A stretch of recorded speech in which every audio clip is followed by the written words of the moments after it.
Alright, we are doing full self-driving. Well, I am doing fully driving by myself. Alright, I didn't buckle up, so the Tesla didn't want to buckle up for me. Didn't want to start the full self-driving for me. Now it's enabled. I am on Cybertruck 13.2.8. And here we go. We're going to Walmart. We're going from one large parking lot to another large parking lot. And why I picked Walmart is because there's some construction. Is it going to have a hiccup?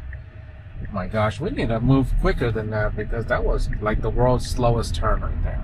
Just needed to go faster. That oncoming traffic was moving fast. Granted, we had enough time, but still, it makes me uncomfortable when the Cybertruck acts so tentatively. Technically, we're alive, but I don't like it when it just reacts so slow and just like lackadaisically crosses the road while the other oncoming traffic is going like 50 miles an hour. It's just not a good look. So of course, the first trip was going to Costco to look for eggs. However, eggs are impossible to come by. And by noon, well, it's almost noon, and I'm going to Walmart. It's a Walmart neighborhood store, so it's a Walmart grocery stores. Hopefully I can find some eggs there. If not, then I will have to find some substitute, maybe tofu. But the sound of steak and tofu doesn't really hit like steak and eggs. Guess it'll have to do if I have no choice, or steak and rice maybe. I am Asian. Alright, so here is a odd looking right hand turn, and we go 2 lanes over, and I mean that guy he was trying to cross us and trying to pass us in the back, but this guy right here, Cybertruck, wasn't having it. Saw that he was going in and took advantage. That was a very short little lane entry thing, and people go around it because it doubles as a bike lane, so it's kind of confusing. The Cybertruck is very tentative here. Doesn't even want to go, but we can go right here, so I'm gonna give it some acceleration just to let it know that it can't go. And that was a tight right turn. There was a guy to our left. There you can see.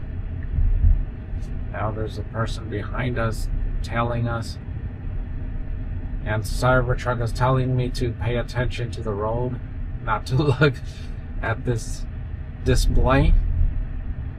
And it is nice about it these days. It gives a bit more time. It is very noticeable that the amount of time it gives you before the snitch camera goes off on you. Yes, this camera up here is a snitch camera. It looks at your face and lets the computer know that you're not paying attention. So that's the snitch camera, and I believe when it does that, see these lights? There's like red lights that let you know, okay, we know you're not looking. I didn't know what those lights were at first, but I think that's what it is. It's the snitch lights. You're not paying attention to the road, and you have to pay attention to the road. Otherwise, we're going to turn off your full self-driving. So the snitch camera and the snitch lights, they work in conjunction. And if you ever wondered why the speaker grill has like a red light behind it, that's what it is. For the longest time, I didn't know what it was. I would see it turn on, but didn't have the slightest clue. But it's the snitch lights.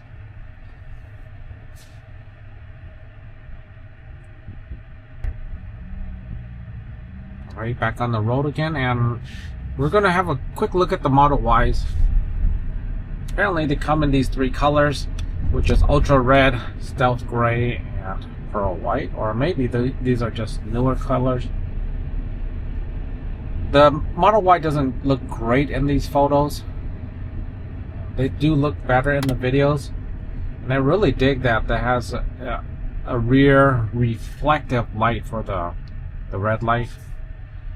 Quite an interesting design. That light just simply shines down on that black panel, and the reflection is the light, and it creates a nice effect.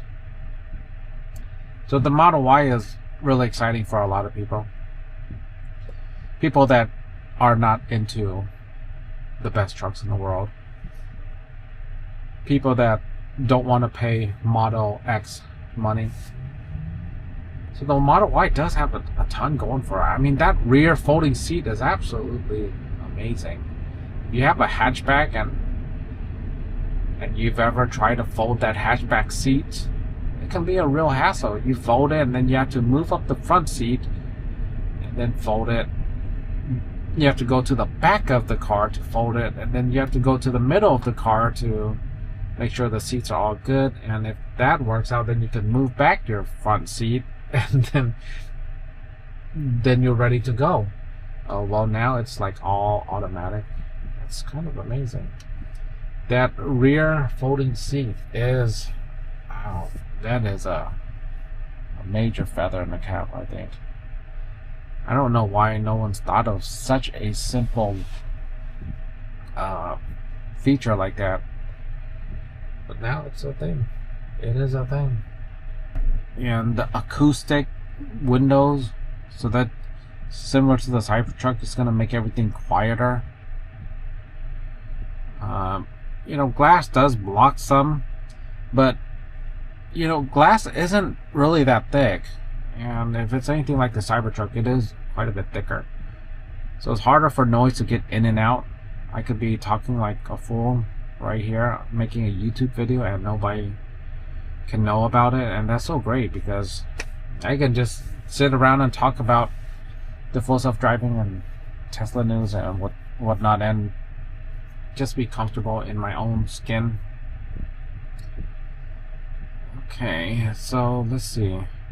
A friend borrowed my Tesla with FSD for a week. Here's how it went. She has never been a Tesla enthusiast. She's a young hot bartender who is a linchpin of the community centered on the country western bar she runs. She drove 30 minutes on full self-driving, no interventions. On her way home, she intervened once and it took the wrong freeway exit. Next day, both ways, no intervention, and she realized it didn't get confused at the problematic exit if it was the correct lane. So she started just prompting it to move over at the trouble spot. One day, FSD was keeping up with the flow of traffic but exceeding the speed limit.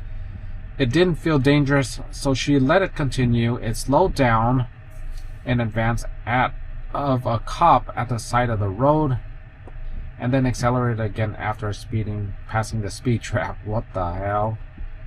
She fell in love with FSD. She reports it is far more comfortable than Waymo.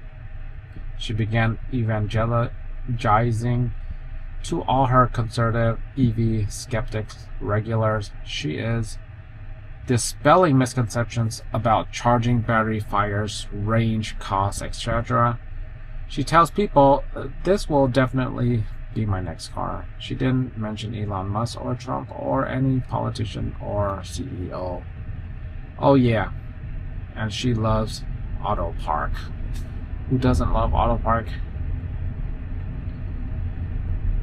Yeah, this full self-driving tech is the worst on the Cybertruck, and yet at the same time, I mean, that's kind of like a negatively framed way of saying it. It works very well on the Cybertruck. Granted, it's better on the Ys and X's. Those are cars. The Cybertruck, you have to keep in mind, is a large vehicle. You see that truck right there? That truck is even smaller than this Cybertruck. This is like a cab. This is like a full cab, right? So Cybertruck was bigger than that truck. it takes up a lot of space. The car has to tweak some variables, and it's not just small variables. If you're a human and you're going from a regular car to a large truck, that's like a huge mental shock for you to overcome, especially if you've never driven a large truck before. So in the same way, I mean, a computer, it's going to have to be cranking out a bunch more. It's going to have all the variables tweaked to make it work out. That's just my opinion.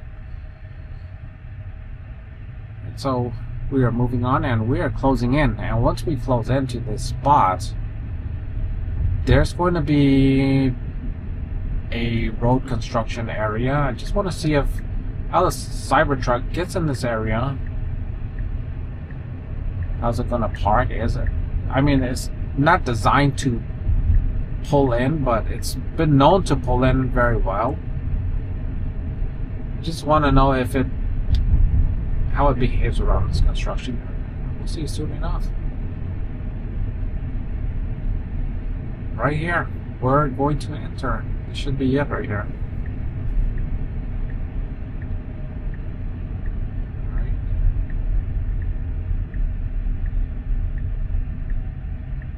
Is it going to be an issue? Wow, it's crowded. Hope there's still some eggs. Chances are slim. If there's some eggs, that'd be fantastic.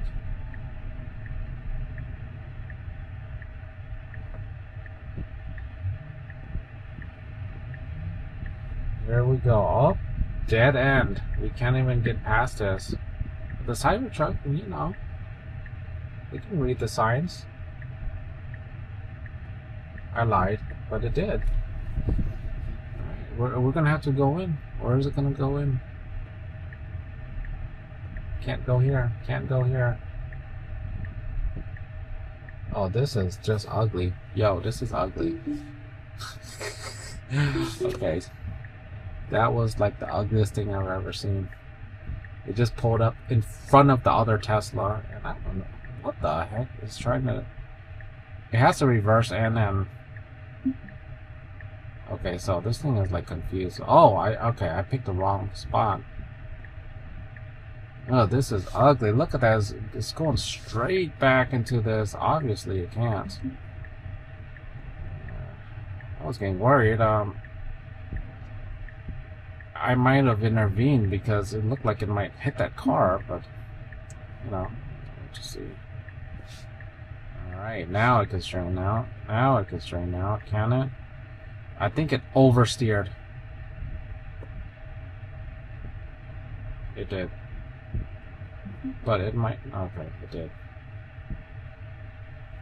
So it's correcting. Sort of. Yeah, yeah, it's definitely struggling here. This is the most I've seen it struggle, probably because of the way I first initialized that parking spot. Other than that, here we are, we're good. Anyhow, thanks for watching. The parking was a bit of a struggle. The drive was too easy. And that's all I got for this video. I hope you enjoyed it. See you in the next one. Take care.